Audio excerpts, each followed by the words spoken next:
Selon que le Seigneur nous le permettra, nous allons considérer la question du corps de Christ. Lorsque nous voulons mieux comprendre ce mystère, nous faisons instinctivement référence à l'épître aux Éphésiens.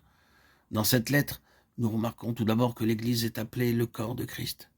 L'Église qui est son corps. Cette lettre parle de l'Église de manière particulière. Dans les autres épîtres, il est fait mention du temple, de la maison de Dieu et de bien d'autres termes. Mais dans cette lettre, c'est le corps de Christ qui est à la base de tout ce qui est dévoilé. Tout ce qui est contenu dans cette lettre est en relation avec la pensée d'un corps, et le terme qui semble prédominer dans cette lettre est le mot qui a été traduit par ensemble. Il est frappant de constater que ce mot se retrouve de nombreuses fois dans cette lettre. Il nous est dit, ici, Éphésiens 2,5, que nous avons été vivifiés ensemble, en lui. Cela signifie non seulement que nous sommes individuellement ensemble avec le Seigneur Jésus dans sa résurrection, mais que nous avons été vivifiés corporativement, c'est-à-dire ensemble, en lui. Et ce n'est pas uniquement avec lui, mais c'est en lui que nous avons été vivifiés corporativement. Toute l'Église ensemble a été incluse dans la résurrection du Seigneur Jésus. Dans le chapitre 2 au verset 6, nous lisons ressusciter ensemble, en lui. Et plus loin dans le même passage, assis ensemble, en lui.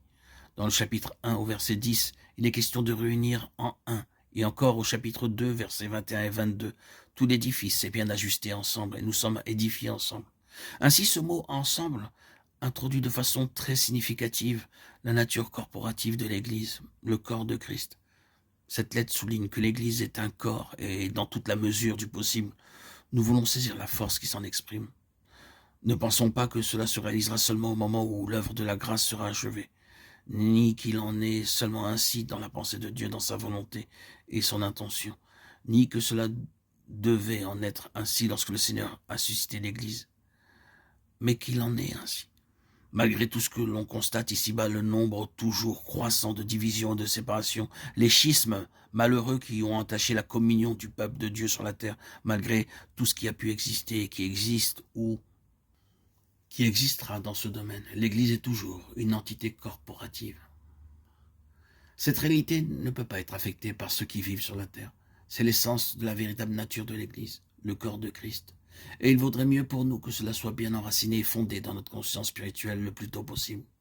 Bien-aimés, aucun schisme sur la terre pouvant avoir une incidence sur la relation des chrétiens entre eux ne peut changer ce fait. Les distractions qui existent ou qui se manifestent à cause des mentalités différentes, des choix ou des préférences, des sympathies ou des antipathies, des acceptations ou des rejets intellectuels, toutes ces différences n'affectent pas ce fait ultime qu'il y a un royaume dans lequel il y a un ensemble, une unité, un corps qui n'est pas atteint par tout ce qui procède de l'homme en lui-même, sous l'aspect religieux ou théologique.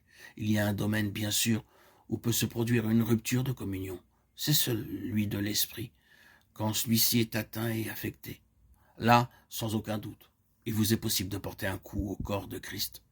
Mais finalement, ce corps est un, ce qui montre clairement que c'est quelque chose qui échappe à ce qui est terrestre, et que c'est un corps céleste qui ne peut être influencé et touché par le terrestre.